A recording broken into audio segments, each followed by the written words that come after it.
வணக்கம், வந்தனம், நமஸ்தே, நமஸ்கார். எல்லாருக்கும் இனிய காலை வணக்கம் மக்களே. நான் உங்கள் Sanju. Welcome to Sanju current affairs. இன்னைக்கு இந்த வீடியோல நம்ம என்ன பார்க்க போறோம் அப்படின்னா, ஜனவரி 23ஆம் தேதியுடைய கரண்ட் அஃபேர்ஸ் தான் மக்களே பார்க்க போறோம். எல்லாருக்கும் ஹாப்பி மார்னிங். சோ எப்பவும் போல நம்ம கிளாஸ் ஸ்டார்ட் பண்ற முன்னாடி லாஸ்ட் கிளாஸ்ல என்ன பார்த்தோம் அப்படிங்கறத ஒரு வாட்டி ரிவைஸ் பண்ணிட்டு இன்னைக்கான கிளாஸ்க்குள்ள போவோம். அந்த வகையில ஜனவரி 22ஆம் தேதி கரண்ட் அஃபேர்ஸ் ஒரு வாட்டி ரிவைஸ் பண்ணிடலாம். என் கூட சேர்ந்து நீங்களும் ஆன்சர் போடுங்க. Which state recently created its new state emblem? எந்த மாநிலம் சமீபத்தில் தனது புதிய மாநில சின்னத்தை உருவாக்கியது அப்படின்னா திரிபுரா அப்படிங்கறதா சரியான விடை. அடுத்த கேள்வி, தேசிய வணிக வேளாண்மை ஆராய்ச்சி நிறுவனம் national institute for research and commercial agriculture எங்க அமைந்திருக்குன்னா ஆந்திரால ராஜமுந்திரி அப்படிங்கிற இடத்துல. 9வது பிரிக்ஸ் பார்ட்னர் கண்ட்ரி ஆட்டு எந்த நாடு? 9வது கூட்டாளி நாடாக பிரிக்ஸ்ல இணைந்த நாடு எது அப்படின்னா நைஜீரியா. அடுத்த கேள்வி, உலக சுகாதார அமைப்பு வேர்ல்ட் ஹெல்த் ஆர்கனைசேஷன்ல இருந்து விலகிய நாடு எது அப்படின்னா அமெரிக்கா. நெக்ஸ்ட் இந்த லா பெரூஸ் அப்படிங்கிற கடற்படை பயிற்சியை நடத்தும் நாடு எது அப்படின்னா பிரான்ஸ். அடுத்த கேள்வி, உலக பொருளாதார மன்றத்தினுடைய ஆண்டு கூட்டம் எங்கு நடைபெறுது அப்படின்னா தாவோஸ் சுவிட்சர்லாந்துல. இப்போ இன்னைக்கான கரண்ட் அஃபேர்ஸ் போயிடலாம் மக்களே. முதல்ல நம்ம மங்களகரமா தமிழ்நாட்டு நியூஸ்ல இருந்து ஆரம்பிச்சிடலாம். தமிழ்நாட்டுல பாத்தீங்க அப்படின்னா சென்னை சுற்றுவட்டாரத்துல இருக்கவங்களுக்கு எல்லாம் கண்டிப்பா இந்த இடம் பார்த்திருப்பீங்க. அதாவது முன்னாடி கோயம்பேடு ஒரு முக்கியமான ஒரு பேருந்து நிலையமா இருந்துச்சு. இப்போ அது அப்படியே கிளாம்பாக்கத்துக்கு இது பண்ணிட்டாங்க. கலைஞர் நூற்றாண்டு பேருந்து முனையம் அப்படிங்கிறது. அதாவது எங்கும் தமிழ் எதிலும் தமிழ் மாதிரி தமிழ்நாட்டுல இப்ப கொஞ்ச நாள் எடுத்துட்டீங்க அப்படின்னா எங்கும் கலைஞரின் பெயர் எதிலும் கலைஞரின் பெயர் அப்படிங்கிறது. சரி, ஓகே, அதை விட்டு தரலாம். இப்ப என்ன அப்படின்னா இந்த கிளாம்பாக்கம் பேருந்து நிலையம் பாத்தீங்க அப்படின்னா கெட்டினதுல இருந்தே ஒரே கான்ட்ரவர்சி தான். என்ன அப்படின்னா ஒழுங்கா வரல, உள்ள போனா எங்க போகணும்னு தெரியல, ஒண்ணுமே தெரியல அப்படின்னு. அந்த மாதிரி எல்லாம் எதுவுமே இருக்கக்கூடாது, அதாவது மக்களுக்கு சிரமமே இருக்கக்கூடாது அப்படிங்கிறதுக்காக புதுசா ஒரு ஆப், அதாவது ஒரு பஸ் ஸ்டாண்டுக்குன்னே தனியா ஒரு ஆப் லான்ச் பண்ணிருக்காங்கன்னா பாத்துக்கோங்க மக்களே. So name the app launch for Kilambakkam bus stand. Kilambakkam பேருந்து முனையத்திற்காக தொடங்கப்பட்ட செயலியின் பெயர் எது அப்படின்னா KCBT. சோ இந்த KCBT அப்படிங்கிற செயலியை ஆண்ட்ராய்டு இல்ல iOS எதுலயுமே நீங்க டவுன்லோட் பண்ணிக்கலாம். இன்ஸ்டால் பண்ணிக்கிட்டீங்க அப்படின்னா அந்த பேருந்து நிலையத்துல பஸ் என்னென்ன பஸ் நிக்குது, என்னென்ன பஸ் டைமிங் என்ன, அந்த பேருந்து நிலையத்துல எது எது எங்க கிடைக்கும், இந்த மாதிரி எல்லா விஷயங்களும் அங்க உங்களுக்கு தெரியும். ஓகேவா? சோ கிளாம்பாக்கம் பஸ் டெர்மினலுடைய ஆப் என்ன அப்படின்னா KCBT. சோ இந்த ஆப் உருவாக்கியது யார் அப்படின்னா CMDA அப்படிங்கிற நிறுவனம். ஓகேவா? CMDA அப்படின்னா Chennai metropolitan development authority. Chennai metropolitan development authority அப்படின்னு சொல்லுவோம். அதாவது தமிழ்ல சென்னை பெருநகர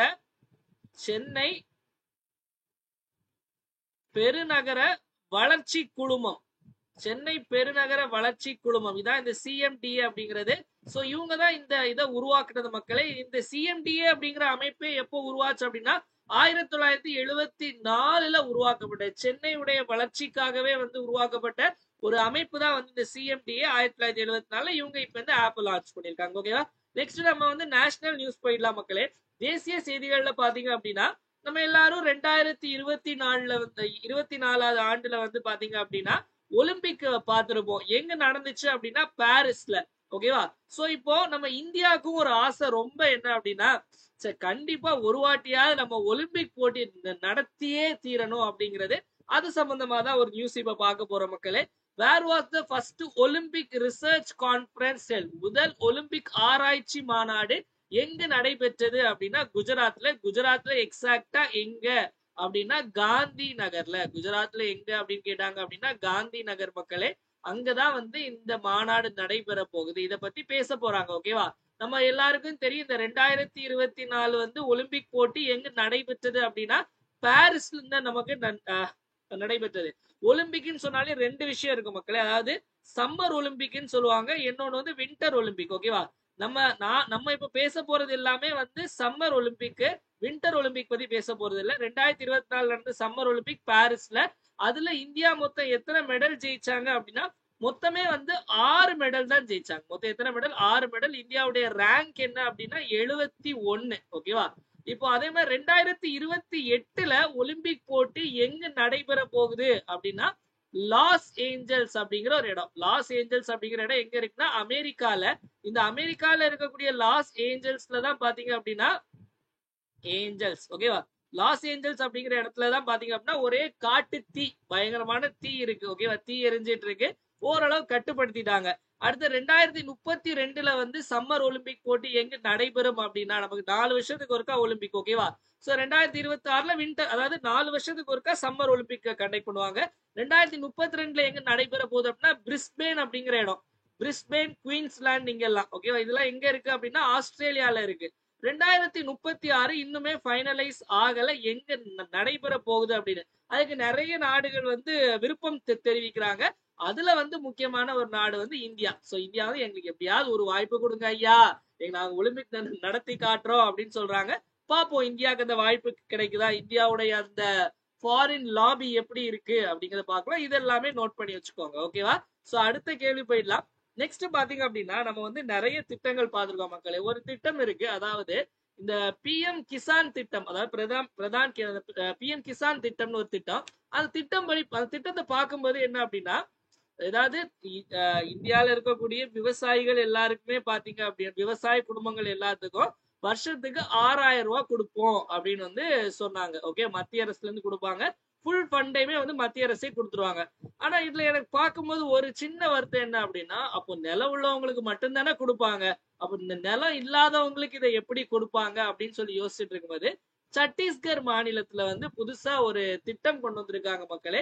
அந்த திட்டம் படி பாத்தீங்க அப்படின்னா, அதாவது லேண்ட்லெஸ் அக்ரிகல்ச்சர் லேபர் ஓகே, நிலமற்ற விவசாய தொழிலாளர்களுக்கு ஆண்டுதோறும் 10,000 ரூபாய் வழங்க போறாங்க. உண்மையிலே வந்து ஹேட்ஸ் ஆஃப் சொல்லிக்கலாம் இந்த திட்டத்துக்கு. எங்க அப்படின்னா சத்தீஸ்கர்ல ஓகேவா. இந்த திட்டத்துடைய பெயர் பாத்தீங்க அப்படின்னா Krishi Mazdoor Kalyan Yojana okay, Krishi Mazdoor Kalyan Yojana. Full name பெருசா வரும், அதாவது பூமிஹீன் பெருசா வரும். ஃபுல் நேம் கொடுத்து கேட்க மாட்டாங்க. தீன் தயாள் உபாத்யாய் பூமிஹீன் கிருஷி மஸ்தூர் கல்யாண். கிருஷினா வந்து விவசாயம், மஸ்தூர்னா லேபர் அப்படின்னு அர்த்தம், தொழிலாளி அப்படின்னு அர்த்தம். கல்யாண் யோஜனா மூலமா வந்து அதாவது நிலமற்ற தொழிலாளர்களுக்கு வருடத்திற்கு 10,000 ரூபாய் கொடுக்க போறாங்க. சத்தீஸ்கர்ல நமக்கு தெரியும் அங்க வந்து பிஜேபி ஆட்சி தான் அங்க நடைபெறுது. அங்களுடைய முதல்வருடைய பெயர் என்ன அப்படின்னா விஷ்ணு டியோ சாய். விஷ்ணு டியோ சாய் தான் அங்களுடைய முதல்வர். அதே மாதிரி நம்ம எப்பவுமே, அதாவது அங்க உள்ள ஒரு 2-3 நேஷனல் பார்க் சொல்றேன், தேசிய பூங்கா சொல்றேன், அதை நோட் பண்ணி வச்சுக்கோங்க. முதல் பாத்தீங்க அப்படின்னா அச்சனக்மர் ஓகேவா, அச்சனக்மர் தேசிய பூங்கா அல்லது சரணாலயம். அச்சனக்மர் அப்படிங்கிறது எங்க இருக்கு அப்படின்னா நமக்கு சத்தீஸ்கர்ல இருக்கு. ரெண்டாவது பாத்தீங்க அப்படின்னா இந்த இந்திரவதி நேஷனல் பார்க், இந்திரவதி தேசிய பூங்கா எங்க இருக்கு அப்படின்னு கேட்டாங்க அப்படின்னா இந்திரவதி வந்து நமக்கு சத்தீஸ்கர்ல தான் இருக்கு. மூணாவது பாத்தீங்க அப்படின்னா இந்த கங்கர் வேலி அப்படின்னு ஒண்ணு இருக்கு, கங்கர் வேலி நேஷனல் பார்க் ஓகேவா. கங்கர் வேலி நேஷனல் பார்க் எங்க இருக்குன்னா இதுவும் சத்தீஸ்கர் தான். இன்னும் நிறைய இருக்கு, அப்பப்போ கொஞ்சம் ஸ்டாட்டிக்கா இன்க்ளூட் பண்ண அப்போ உங்களுக்கு வந்து ஒரு எல்லாமே ஸ்டாட்டிக் பிளஸ் கரண்ட் அஃபேர்ஸ் எல்லாமே நீங்க தரவாயிடுவீங்க ஓகேவா. அடுத்த கேள்வி போயிடலாம் மக்களே. ஒரு பெரிய ஆபீஸ், இது என்ன ஆபீஸ், எங்க ஓபன் பண்ணிருக்காங்க அப்படிங்கறத பார்க்கலாம். சிஎஸ்ஐஆர் உடைய இனோவேஷன் காம்ப்ளெக்ஸ், சிஎஸ்ஐஆர் கண்டுபிடிப்பு வளாகம் எங்கு திறக்கப்பட்டது. சிஎஸ்ஐஆர் அப்படின்னா council of scientific and industrial research, council of scientific and industrial research அப்படிங்கிறது தான் நமக்கு சிஎஸ்ஐஆர் அப்படிங்கறதுடைய ஃபுல் ஃபார்ம் ஓகேவா.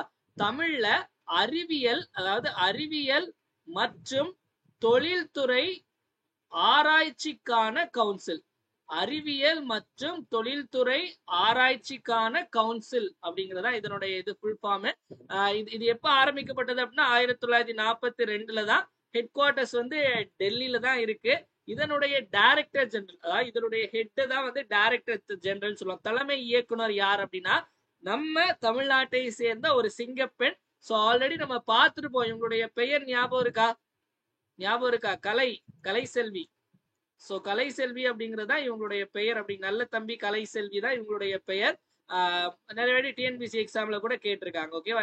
இவங்க இந்த சிஎஸ்ஐஆர் உடைய கண்டுபிடிப்பாளர்கள் எங்க ஓபன் பண்ணிருக்காங்க அப்படின்னா மகாராஷ்டிரால மும்பைல ஓபன் பண்ணிருக்காங்க அப்படிங்கறத ஞாபகம் வச்சுக்கோங்க. சிஎஸ்ஐஆர் எப்ப ஆரம்பிச்சாங்க, எங்க இருக்கு, இந்த பில்டிங் எங்க இருக்கு, எல்லாமே பாத்துக்கோங்க ஓகேவா. அடுத்த கேள்வி போயிடலாம் மக்களே. யாருன்னு தெரியுதா, புத்தர். ஓகேவா? சோ நிறைய நம்ம இந்தியால நிறைய இடம் வந்து இந்த புத்திஸ்ட் சைட்ஸ், அதாவது பௌத்த மத தலங்களா இன்னுமே இருக்கு. அங்கங்க ஏதாவது விஷயங்கள் தோண்டுனாங்க அப்படின்னு பாத்தீங்க அப்படின்னா ஏதாவது புத்தர் சம்பந்தமா கிடைக்கும். சோ அந்த மாதிரி ஒரு முக்கியமான இடம் தான் என்ன அப்படின்னா ரத்னகிரி புத்திஸ்ட் சைட். இப்போ வந்து செய்திகள்ல காணப்பட்டது, அதனால உங்களுக்கு எக்ஸாம்ல கேட்கறதுக்கான வாய்ப்பு இருக்கு. ரத்னகிரி பௌத்த தளம் வந்து எங்கு அமைந்துள்ளது அப்படின்னா ஒடிசா மாநிலத்துலதான் மக்களே அமைந்திருக்கு. சோ நமக்கு ரத்னகிரின்னு கேட்டாங்க அப்படின்னா ரத்னகிரி புத்திஸ்ட் சைட்னா ஒடிசா. சோ நம்ம புத்திசம்னு சொல்லும்போது அதுல ஒரு ஸ்டாட்டிக் கண்டென்ட் நம்ம பார்க்கலாம். என்ன அப்படின்னா புத்திஸ்ட்ல பாத்தீங்க அப்படின்னா 4 கவுன்சில், மொத்தம் 4 கூட்டங்கள் நடைபெற்றிருக்கும். சோ 1 2 3 4ன்னு முதல் கூட்டம் பாத்தீங்க அப்படின்னா எங்க நடைபெற்றிருக்கும் அப்படின்னா நமக்கு ஞாபகம் இருக்கா? சோ ராஜகிரிகா. ரெண்டாவது பாத்தீங்க அப்படின்னா நமக்கு எங்க வைஷாலி. மூணாவது பாடலிபுத்ரா. நாலாவது குண்டலவானா. இது வந்து நடைபெற்ற இடங்கள். யாருடைய தலைமையில அப்படின்னா அஜட்ட சத்ரு அப்படிங்கிறவருடைய தலைமையில. எல்லாமே அரசர்கள் எல்லாம் படிச்சிருப்பீங்க. கால் அசோகா, நாலாவது கனிஷ்கா. ஓகேவா? இது எங்கேயாவது மேட்ச் த ஃபாலோவிங் எங்கேயாச்சும் கேட்டாங்க அப்படின்னா யூஸ் ஆகும், இல்ல டைரக்டா உங்களுக்கு கொஸ்டினா கேட்டா கூட யூஸ் ஆகும். இதெல்லாம் நோட் பண்ணி வச்சுக்கோங்க. ஓகேவா? சோ எப்பவுமே ஒரு விஷயம் படிக்கும்போது அது சார்ந்து நிறைய சில விஷயங்களும் பாக்குறது தான் நம்ம கரண்ட் அஃபேர்ஸ்ல பண்ணிட்டு இருக்கோம். சோ அதையும் பாத்துக்கோங்க. சோ அடுத்த கேள்வி போயிடலாம் மக்களே. நெக்ஸ்ட் பாத்தீங்க அப்படின்னா நமக்கு வந்து கொஞ்ச நாள் 2024 ஒரு துயரமான சம்பவம் என்ன அப்படின்னா இந்த வயநாடுடைய நிலச்சரிவு, வயநாடு லேண்ட்ஸ்லைட் அப்படிங்கிறது. சோ அதே மாதிரி பாத்தீங்க அப்படின்னா இந்த கேரளானாலே எப்பவுமே ஏதோ ஒரு இயற்கை பேரிடர் வந்து தாக்கிட்டே இருக்கும். சோ இந்த இயற்கை பேரிடர்ல இருந்து நம்மளை காப்பாற்ற முடியுமா அப்படின்னு கேட்டா தப்பிக்கலாம். அது தப்பிக்கலாம், அதாவது தப்பிக்கலாம். அது இயற்கை பேரிடர் வந்து வராம காக்குறது வந்து கொஞ்சம் கஷ்டம்தான். பட் வந்துச்சுன்னா நம்ம இந்த உயிர் சேதங்களை தவிர்க்கிறதற்கு, அதாவது கம்மி பண்றதுக்கு, உயிர் சேதங்களா இருக்கட்டும் பொருள் சேதங்களை வந்து கம்மி பண்றதுக்கு வந்து நம்ம ஏதாச்சும் வழி பண்ணலாம். ஓகேவா? சோ அதற்காக என்ன பண்ணிருக்காங்க அப்படின்னா கேரளால கவசம் அப்படிங்கிற ஒரு சிஸ்டத்தை வந்து உருவாக்கி இருக்காங்க. ஓகேவா? சோ கவசம் அப்படிங்கிற ஒரு சிஸ்டம், அதாவது இது வந்து கேரளாவுடைய வார்னிங், அதாவது Kerala warning crisis and hazard management அப்படிங்கிறது இதனுடைய full form. Kerala warning crisis and hazard management அப்படிங்கிறது. சோ கவசம் அப்படின்னு நம்ம படிச்சுக்கலாம். கவசம் அப்படின்னா வந்து என்ன? கவசம் அப்படின்னா வந்து ஷீல்டு அப்படின்னு அர்த்தம். ஓகேவா? சோ இந்த கவசம் அப்படிங்கிற சிஸ்டம் வந்து எங்க உருவாக்கி இருக்காங்க அப்படின்னா கேரளா. இந்த சிஸ்டம் என்ன அப்படின்னா இப்போ வந்து முக்கியமா வந்து இயற்கை பேரிடர்கள் பாதிப்பை கம்மி பண்றதுக்கு, இயற்கை பேரிடர் வர மாதிரி இருந்தா எல்லாரையும் அலர்ட் பண்றதுக்கு, அதே மாதிரி வந்து ரெஸ்கியூ பண்றதுக்கும் இதை யூஸ் பண்ணணும் அப்படிங்கிறது. இப்போ வந்து ஏதாவது இந்த இந்த இந்த சிஸ்டம் படி பாத்தீங்க அப்படின்னா, அதாவது ஒரு இடத்துல வந்து எல்லாரும் ஒரு கண்ட்ரோல் ரூம் இருக்கும், எல்லாமே கரெக்டா வச்சிருப்பாங்க. இந்த மாதிரி வந்து எப்போ இதெல்லாம் நடக்க போகுது, அதாவது ஏதாவது வந்துச்சுன்னா அலர்ட் கொடுக்கறதுக்காக. அப்ப இந்த அலர்ட் எப்படி கொடுப்பாங்க? போன்ல மெசேஜ் கொடுத்து ஒரு பிரோஜனம் இல்லை. நைட்டு தூங்கிட்டு இருக்கும்போது வந்துச்சுன்னா என்ன பண்றதுக்கு?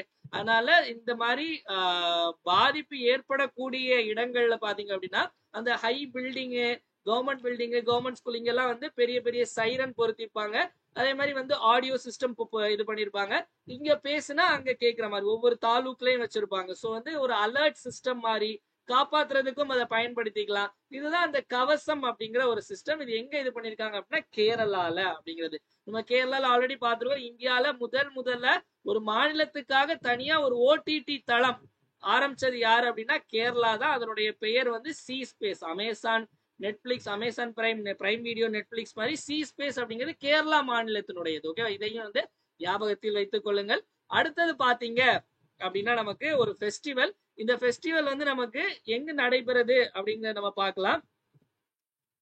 இது பாத்தீங்க அப்படின்னா பங்சௌ பாஸ் இன்டர்நேஷனல் ஃபெஸ்டிவல், சர்வதேச பங்சௌ பாஸ் விழா எங்க நடைபெற்றது? பாஸ்னா உங்களுக்கு எல்லாம் தெரியும், கணவாய். சோ கணவாய் அப்படின்னு சொல்லுவாங்க. சோ இது எங்க நடைபெற்றது அப்படின்னா அருணாச்சல் பிரதேஷ். ஓகேவா?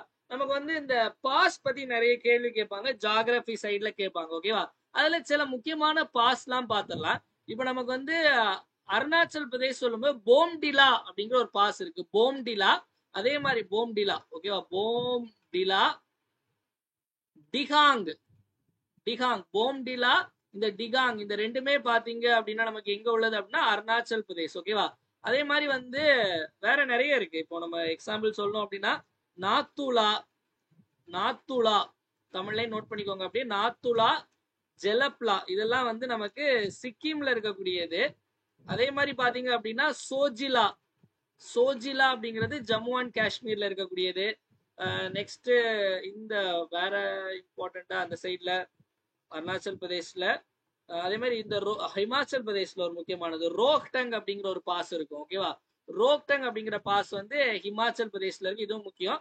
அப்புறம் லடாக்ல, இந்த இந்த லடாக்ல வந்து எல்லாரும் இந்த பைக் ரைட் போகணும் அப்படின்னு சொல்லுவாங்கல்ல, அதுல எல்லாரும், அதாவது இந்த வேர்ல்ட்லயே வந்து ஹையஸ்ட் மோட்டரபிள் ரோடு, அதாவது மேல, அதாவது ரொம்ப மேல இருக்கக்கூடியது, அதாவது கடல் மட்டத்துல இருந்து ரொம்ப மேல இருக்கக்கூடியது உம்லிங்லா பாஸ் அப்படின்னு சொல்லுவாங்க. உம்லிங்லா பாஸ் அப்படிங்கிறது எங்க இருக்கு அப்படின்னா லடாக். இதெல்லாம் முக்கியமானது, நோட் பண்ணி வச்சுக்கோங்க. எக்ஸாம்ல எங்க கேட்டாலும் கரெக்டா ஆன்சர் போட்டுருங்க மக்களே. எல்லாமே நம்ம மெட்டீரியல்ஸ்லேயே, நம்ம கரண்ட் அஃபேர்ஸ் சப்ஸ்கிரிப்ஷன் மெட்டீரியல்ஸ்ல இதை இன்க்ளூட் பண்ணிடும். ஓகேவா, நெக்ஸ்ட் அப்பாயின்மெண்ட்ஸ் பார்த்துடலாம். ஸோ அப்பாயின்மெண்ட்ஸ்ல பாத்தீங்க அப்படின்னா வந்து 2 ஹைகோர்ட்டுக்கு வந்து சீஃப் ஜஸ்டிஸ், தலைமை நீதிபதியை வந்து நியமனம் பண்ணியிருக்காங்க. ஸோ டெல்லி ஹைகோர்ட்டுக்கு யார் நியமனம் பண்ணியிருக்காங்க அப்படிங்கறத பார்க்கலாம். ஸோ இதுக்கு டெல்லி ஹைகோர்ட்டுக்கு யாரு அப்படின்னா வந்து தேவேந்திர குமார் உபாத்யா அப்படிங்கிறவர் தான் நியமனம் பண்ணியிருக்காங்க. இந்த அலோக் ஆராதே அப்படிங்கிறவர் யாருன்னா, இந்த ஆராதே வந்து பாம்பே ஹைகோர்ட், ஓகேவா, மும்பை உயர் நீதிமன்றத்தினுடைய தலைமை நீதிபதியா நியமனம் செய்யப்பட்டிருக்காரு. இந்த தலைமை நீதிபதி, அதாவது ஒரு உயர் நீதிமன்றத்தினுடைய தலைமை நீதிபதி அல்லது நீதிபதிகளை வந்து அப்பாயின்ட் பண்றதை பத்தி பேசக்கூடிய ஆர்டிகிள் எது அப்படின்னா 217. ஓகேவா, சோ ஒவ்வொரு கவர்னரும் அவங்களுக்கு பதவி ஏற்பு பண்ணி வச்சிருப்பாங்க. ஓகேவா, சோ நமக்கு கவர்னர் சொல்லும்போது நமக்கு இங்க பாத்தீங்க அப்படின்னா டெல்லியில சாக்சேனா, வினய் குமார் சாக்சேனா. மகாராஷ்டிரால வந்து நம்ம ஊருக்காரரு சிபி ராதாகிருஷ்ணன் இருக்காருல்ல, சோ அவரு தான் வந்து மகாராஷ்டிராவுடைய ஆளுநர், தெரிஞ்சிருக்கும். ஓகேவா, சோ அதே மாதிரி இன்னொரு விஷயம் மக்களே, வீடியோ பார்த்துட்டு இருக்கவங்களாம் மறக்காம லைக் பண்ணிட்டு வீடியோ பாருங்க. உங்களுடைய லைக்ஸ் தான் என்னுடைய மோட்டிவேஷன். அதனால மறக்காம வீடியோ பார்த்துட்டு இருக்கும்போதே ஒரு லைக்கை தட்டிட்டு அப்படியே வந்து வீடியோ பார்க்க கண்டினியூ பண்ணுங்க மக்களே. அடுத்த கேள்வி போயிடலாம். நெக்ஸ்ட் வந்து ஸ்போர்ட்ஸ் நியூஸ் போயிடலாம். ஸ்போர்ட்ஸ் நியூஸ் பார்க்கும்போது பாத்தீங்க அப்படின்னா இன்னைக்கு ஒரு சிங்க பெண், ஒரு சிங்க தங்கச்சி பத்தி தான் நம்ம பார்க்க போறோம். சோ ஏன் தங்கச்சின்னா அண்டர் 19 விளையாட்டு. ஓகேவா, சோ இந்த தங்கச்சி வைஷ்ணவி வந்து என்ன பண்ணிருக்காங்க அப்படின்னா, இப்ப under 19 women's T20 world cup போயிட்டு இருக்கு. ஓகேவா, சோ அந்த போட்டியில பாத்தீங்க அப்படின்னா வந்து அதாவது முதல்ல ஹேட்ரிக் எடுத்திருக்காங்க. அதாவது ஒரு இந்திய பெண்மணி முதல்ல under 19 world cup T20 world கப்ல ஹேட்ரிக் எடுக்க, ஹேட்ரிக்னா 3 விக்கெட் கண்டினியூஸா எடுக்கிறது எடுத்த முதல் பெண்மணி யாரு அப்படின்னா Vaishnavi. So Vaishnavi Sharma, first Indian to take hat-trick in under 19 women's T20 world cup. Okay, Vaishnavi Sharma. Vaishnavi Sharma வந்து எந்த டீமுக்கு எதிராட்டு இதை பண்ணாங்க அப்படின்னா மலேசியாவை. அதாவது அந்த மேட்ச்ல 5 for 5 அடிச்சாங்க மக்களே. சோ பெரிய விஷயம். மலேசியா டீமா இருந்தாலும் அது அடிக்கிறதுங்கிறது கஷ்டமான விஷயம். இந்த போட்டி எங்க நடைபெறுது அப்படின்னா, போட்டி நடைபெறது மலேசியால தான் நடைபெறுது அப்படிங்கிற ஞாபகம் வச்சுக்கோங்க. நேத்து இந்தியா இங்கிலாந்து மேட்ச்ல இந்தியா ஜெயிச்சுட்டாங்க. வருண் சக்கரவர்த்தி மேன் ஆஃப் த மேட்ச் எல்லாம் வாங்கினாரு. எத்தனை பேர் பாத்தீங்கன்னு தெரியல. சோ பார்க்காதவங்க பார்க்கணும், ஹைலைட்ஸ் மட்டும் பாருங்க. ஓகேவா, சோ அடுத்து போயிடலாம் மக்களே. சோ நெக்ஸ்ட் பாத்தீங்க அப்படின்னா முக்கியமான தினங்கள். இன்னைக்கு முக்கியமான தினங்கள்ல இவர் யார் என்று தெரிகிறதா, தீ என்று புரிகிறதா அப்படிங்கிற மாதிரி தான் யாருடைய பிறந்த தினம் அப்படின்னா வந்து, அதாவது வந்து நிறைய ஊர்கள்ல வந்து சொல்லுவாங்க, நிறைய படங்கள்லயும் சரி, நிறைய, அதாவது உங்களுக்கு வேணா தேசப்பிதா வந்து காந்தியா இருக்கலாம், எங்களுக்கு தேசப்பிதா என்னைக்குமே நேதாஜி அப்படிங்கிறது ஒவ்வொருத்தங்களுடைய இது. ஓகேவா, அது சோ இன்னைக்கு நேதாஜி சுபாஷ் சந்திர போஸுடைய பிறந்த தினம் மக்களே. சோ நேதாஜி சுபாஷ் சந்திர போஸுடைய பிறந்த தினத்தை நேதாஜி சுபாஷ் சந்திர போஸ் ஜெயந்தி அப்படின்னு சொல்லி கொண்டாடுவோம். ஜனவரி 23, 1897 பிறந்தார் மக்களே. எங்க பிறந்தார் அப்படின்னா கட்டாக் அப்படிங்கிற இடம். கட்டாக் அப்படிங்கிறது ஒடிசால இருக்கக்கூடிய இடம். ஓகேவா, நம்ம இந்தியாவுடைய அரிசி ஆராய்ச்சி, நெல் ஆராய்ச்சி நிலையம் வந்து கட்டாக்ல தான் இருக்கு. ஓகேவா, இவர் எப்ப இறந்தார் அப்படின்னா, இறந்ததுல வந்து பல மர்மங்கள் இருக்கு.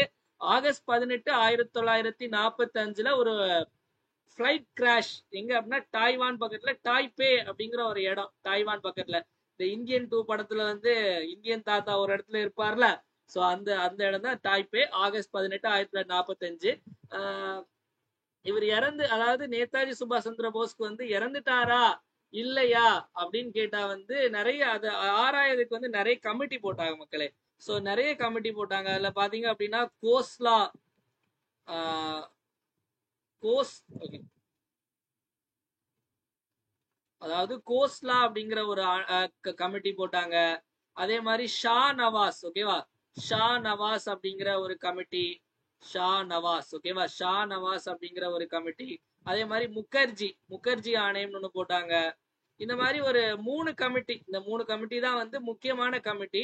சோ இந்த 3 கமிட்டியுமே என்ன சொன்னாங்க அப்படின்னா வந்து அவர் இறந்துட்டாரு அப்படின்னு சொன்னாங்க. சில கமிட்டி அவர் இறந்துட்டாங்க, இருந்தாலும் ஆதாரம் எப்படி இறந்தார் அப்படிங்கிறதுக்கு ஆதாரம் இல்ல. சில கமிட்டி என்ன, ஒரு கமிட்டி என்ன சொல்லியிருந்தாங்க அப்படின்னா இவருடைய அந்த அஸ்தி வந்து எங்க இருக்கு அப்படின்னா இன்னுமே வந்து டோக்கியோல அந்த ரேணுகோஜி டெம்பிள்னு ஒண்ணு இருக்கு. சோ அந்த கோயில்ல வந்து நேதாஜி சுபாஷ் சந்திர போஸுடைய அஸ்தி இருக்கு. அதனுடைய அந்த அஸ்தி வந்து அவருடையதுதான் அப்படின்லாம் கன்ஃபார்ம் பண்ணியிருக்காங்க.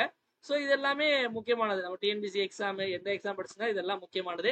அப்புறம் இன்னொரு முக்கியமான விஷயம் சொல்லணும்னு நினைச்சேன் மக்களே, என்ன அப்படின்னா இன்னைக்கு வந்து என்னுடைய சொந்த ஊருக்கு கிளம்புறேன், நாகர்கோயிலுக்கு. ஒரு சின்ன பர்சனல் விஷயமாட்டு ஒரு 3 நாள் அதாவது சண்டே கிளம்புவேன்னு நினைக்கிறேன். இன்னும் டிக்கெட் போடல, இனிதான் டிக்கெட் போடணும், தட்காலில் ட்ரை பண்ணணும், இல்லைன்னா ஏதாவது பஸ்ஸை பிடிச்சி வரணும். அதனால இன்னைக்கு போறதுனால இன்னைக்கு ஈவினிங் மேல கிளம்புவேன். பஸ்ல தான் போறேன், பஸ் டிக்கெட் தான் கிடைச்சது. இன்னைக்கு ஈவினிங் மேல போறதுனால நாளைக்கு வீடியோ வந்து வரதுக்கு கொஞ்சம் லேட் ஆகும். ஏன்னா எங்க ஊருக்கு போறது பாத்தீங்க அப்படின்னா கிட்டத்தட்ட 12 மணி நேரம் மேல ஆகும், ஓகேவா. இன்னைக்கு 5 மணிக்கு கிளம்பினா நாளைக்கு 5 மணி தான் போவோம். இந்த டிராபிக் இதெல்லாம் எப்படின்னு தெரியல.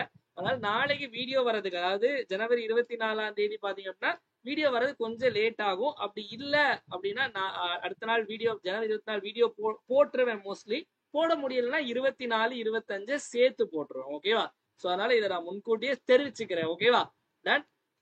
நெக்ஸ்ட் போயிடலாம் மக்களே. அடுத்து பாத்தீங்க அப்படின்னா தினமொரு திட்டத்துல எங்கள் பள்ளி மிளிரும் பள்ளி அப்படிங்கிற ஒரு திட்டம்.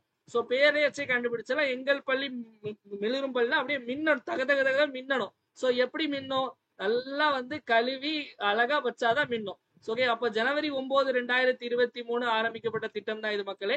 இது முக்கியமா பாத்தீங்க அப்படின்னா ஸ்கூல், அதாவது முக்கியமா கவர்மெண்ட் ஸ்கூல் எல்லாத்தையுமே வந்து கிளீனா வைக்கக்கூடிய திட்டம் தான், அதாவது தூய்மை திட்டம் தான் வந்து இந்த எங்கள் பள்ளி மிளிர் பள்ளி திட்டம். அது மட்டும் இல்லாம இதுல பாத்தீங்க அப்படின்னா இந்த ஸ்கீம்ல வந்து மாணவர்களுக்கு, அதாவது மாணவிகளுக்கு பாத்தீங்க அப்படின்னா சுற்றுச்சூழல் பாதுகாப்பு, என்விரான்மெண்டல் கன்சர்வேஷன் பத்தி, அதே மாதிரி மறுசுழற்சி ரீசைக்ளிங், இத பத்திலாம் வந்து அவங்களுக்கு வந்து கிளாஸ் எடுக்கணும். அதே மாதிரி பாத்தீங்க அப்படின்னா மாணவர்கள் மத்தியில இந்த என்விரான்மெண்டல் கன்சர்வேஷன் இதுக்கெல்லாம் வந்து குழுக்கள் வந்து அமைக்கணும், அதாவது குரூப் ஃபார்ம் பண்ணும். இந்த மாதிரி ஃபுல்லா வந்து இந்த திட்டம் பாத்தீங்க அப்படின்னா தூய்மை, சுற்றுச்சூழல் பாதுகாப்பு, மறுசுழற்சி இதெல்லாம் பத்தி இது பண்ணக்கூடிய திட்டம் தான். தூய்மை அப்படின்னு சொல்லும்போது மாணவர்களை வச்சு கிளீன் பண்ணணும் அப்படின்னு இல்ல, தூய்மையா வச்சுக்கணும் அப்படிங்கிறதுக்காக. ஓகே, ஜனவரி 9, 2023 ஆரம்பிக்கப்பட்ட திட்டம். Next comment your answer section போயிடலாம் மக்களே. கமெண்ட் யுவர் ஆன்சர் செக்ஷன்ல இதுல எது வந்து ஜவஹர்லால் நேருடைய படைப்பு அல்ல அப்படின்னு பாத்தீங்க அப்படின்னா இந்த ஆட்டோபயோகிராபி, அதே மாதிரி உலக வரலாற்றின் பார்க்கலாம், ரெண்டுமே அவருடையது. இல்லாது வந்து இது கிடையாது, ஓகேவா. சோ நிறைய பேர் ரவீந்திரநாத் டாகூர், நிறைய பேர் எல்கே அத்வானின்னு போட்டிருந்தீங்க நிறைய பேர் கமெண்ட் செக்ஷன்ல. நெட்ல அப்படியே போட்டிருப்பீங்கன்னு நினைக்கும், உங்களுக்கு ஆன்சர் அப்படி வந்திருக்கும். அது கிடையாது. எல்கே அத்வானியுடைய புத்தகம் அவர் எழுதிய புத்தகம் வந்து மை கண்ட்ரி மை லைஃப் அப்படிங்கறத எல்கே அத்வானி. ஆக்சுவலி இந்த மாதிரி ஒரு புத்தகம் கிடையாது, இந்த மை இந்தியா மை நேஷன் அப்படிங்கிறது எல்கே அத்வானி, ஓகேவா. லால் கிருஷ்ணா அத்வானி, இந்தியாவுடைய முன்னாள் துணை பிரதமர், ஓகேவா. சோ ரவீந்திரநாத் டாகூர்லாம் கிடையாது மக்களே. கமெண்ட் செக்ஷனை பார்த்துட்டு அப்படியே தப்பா படிக்காதீங்க. நெட்ல போட்டீங்கன்னா சும்மா அப்படி வரும், அது கிடையாது, ஓகேவா. So my country my life அப்படிங்கிறது L K Advani, my India my nation புத்தகம் அவர் எழுதியே கிடையாது. அடுத்தது வந்து இன்னைக்கான கேள்வி பாத்தீங்களா, பேட்டி பச்சோ பேட்டி படோ திட்டத்தின் நோக்கம் எது வந்து அதனுடைய நோக்கம் அல்ல அப்படின்னு கேட்டிருக்காங்க. சோ வந்து நம்ம நேற்றுக்கு தான் எடுத்தோம் ஸ்கீம், 22ஆம் தேதி எடுத்தோம். இதுல பாத்தீங்க அப்படின்னா முதல் பாத்தீங்க அப்படின்னா இந்த discrimination of the girl child, practice of sex டிட்டம், பெண் குழந்தை பாகுபாடு மற்றும் பாலின பாகுபாடு சோதனை நடைமுறை நிறுத்த வேண்டும் சொல்றாங்க. 2வது பாயிண்ட் சிறுமிகள் உயிர் மற்றும் பாதுகாப்பை உறுதி செய்ய வேண்டும், survival and protection of girls. 3வது வந்து குழந்தை பாலின விகிதத்தை குறைக்க, ரெடியூஸ் சைல்ட் செக்ஸ் ரேஷியோ. 4வது வந்து குழந்தைகளுடைய அந்த கல்வி பத்தி பேசியிருக்காங்க. என்ன ஆன்சர் அப்படிங்கிறது, எதெல்லாம் அப்படிங்கிறது உண்டு இல்ல அப்படிங்கறது கமெண்ட் செக்ஷன்ல மறக்காம கமெண்ட் பண்ணுங்க மக்களே. லைக் பண்ணாதவங்க மறுபடியும் லைக் பண்ணிட்டு வீடியோ பாருங்க. நெக்ஸ்ட் நம்மளுடைய 1 இயர் கரண்ட் அஃபேர்ஸ் சப்ஸ்கிரிப்ஷன்ல என்னெல்லாம் இன்க்ளூட் ஆகும், 1 இயர் கரண்ட் அஃபேர்ஸ் சப்ஸ்கிரிப்ஷன் பத்தி பாத்திரலாம். இதுல நமக்கு அக்டோபர் 2024 இருந்து செப்டம்பர் 2025 வரைக்குள்ள கரண்ட் அஃபேர்ஸ் ஃபுல்லாவே இன்க்ளூட் ஆகும். குரூப் 2 பிரிலிமினரி எக்ஸாம் வரைக்கும் இதுல வந்து வீக்லி கரண்ட் அஃபேர்ஸ் பிடிஎஃப் அனுப்பிடுவோம். அதே மாதிரி weekly current affairs test PDF plus உங்களுக்கு லிங்க்குமே வந்து உங்களுக்கு வந்துடும். ஸோ இதுல பாத்தீங்க அப்படின்னா வந்து உங்களுக்கு மாசத்துக்கு 4 பிடிஎஃப், அது போக மந்த்லி உங்களுக்கு கிளப் பண்ணி அனுப்புவோம்.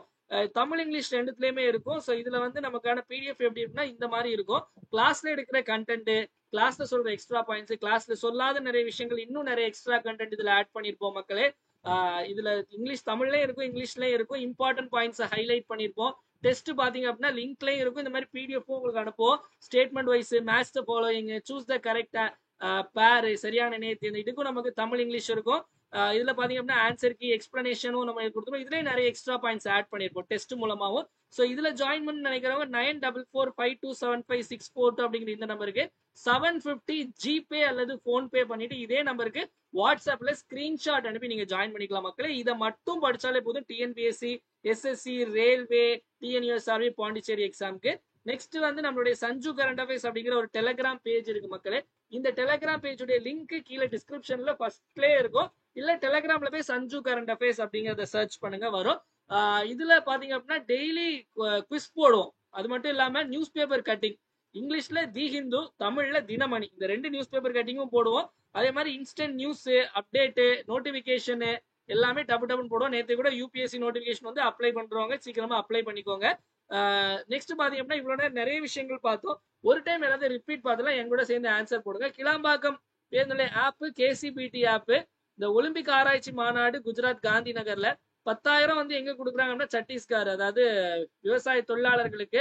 சிஎஸ்ஐஆர் உடைய அந்த வளாகம், கண்டுபிடிப்பு வளாகம் வந்து மகாராஷ்டிரா மும்பைல, ரத்னகிரி ஒடிசா, கவசம் கேரளா, அதுக்கடுத்து இந்த பங்காசு பாஸ் பெஸ்டிவல் வந்து அருணாச்சல் பிரதேசம், Delhi high court Devendra Kumar, hat-trick wicket எடுத்து வின் பண்ணது வந்து வைஷ்ணவி சர்மா, சுபாஷ் சந்திர போஸ் ஜெயந்தி ஜனவரி 23. வீடியோட எண்டுக்கு வந்தாச்சு மக்களே. வீடியோ பிடிச்சிருந்தா மறக்காம லைக் பண்ணுங்க, உங்க ஃப்ரெண்ட்ஸ் எல்லாருக்கும் ஷேர் பண்ணுங்க. வீடியோ யூஸ்ஃபுல்லா இருந்துச்சுன்னு நினைச்சீங்கன்னா மறக்காம கமெண்ட் செக்ஷன்ல வீடியோ எப்படி இருந்துச்சு அப்படிங்கிற கமெண்ட் பண்ணுங்க. ஏன்னா உங்களுடைய கமெண்ட்ஸ் தான் என்னுடைய பூஸ்ட், போனிட்டா, ஹார்லிக்ஸ், மைலோ, காம்ப்ளான் எல்லாமே. அதனால மறக்காம கமெண்ட் செக்ஷன்ல கமெண்ட் பண்ணுங்க. டெலிகிராம்ல போடுற குவிஸ் எல்லாரும் மறக்காம அட்டன் பண்ணுங்க மக்களே. மீண்டும் நாளைக்கு காலையில ஃப்ளோல அதே வருது. நாளைக்கு காலையில 5 மணிக்கு எனக்கே கஷ்டமா இருக்கு. நான் முடிஞ்ச ட்ரை பண்றேன். அப்படி இல்லை 2 நாள் வீடியோ சேர்த்து நான் போட்டுறேன். ஏன்னா டெய்லி கன்யூஸா போட்டுட்டு இருக்கோம் பிரேக் பண்ணாம. பொங்கல், தீபாவளி, நியூ இயர் எதுவுமே பார்க்காம போட்டுட்டு இருந்தோம். தெரியல எனக்கு போட்டுருவேன்னு நினைக்கிறேன் எப்படியா இருந்தா. ஏன்னா ஏன்னா நான் போய் ரீச் ஆக டைம் ஆயிடுமா, ரீச் ஆக டைம் ஆனதுக்கு அப்புறம் நான் எடுத்தேன் அப்படின்னா அடுத்த நாள் கரண்ட் அஃபேர்ஸே வந்துடும். ஓகேவா? ஸோ அதனால வந்து அதுக்கு அடுத்த நாள் கம்மியா இருக்கும். ஸோ எப்படின்னு பார்ப்போம். கண்டிப்பா ஒரு கண்டென்ட் மிஸ் ஆகாம எல்லாம் வந்துடும் மக்களே. மீண்டும் மீண்டும் வந்து நம்ம வந்து நாளைக்கு சந்திப்போம். நன்றி, வணக்கம். இந்த நாள் இனிய நாளாக அமையட்டும். வாழ்க தமிழ், வளர்க தமிழ்நாடு.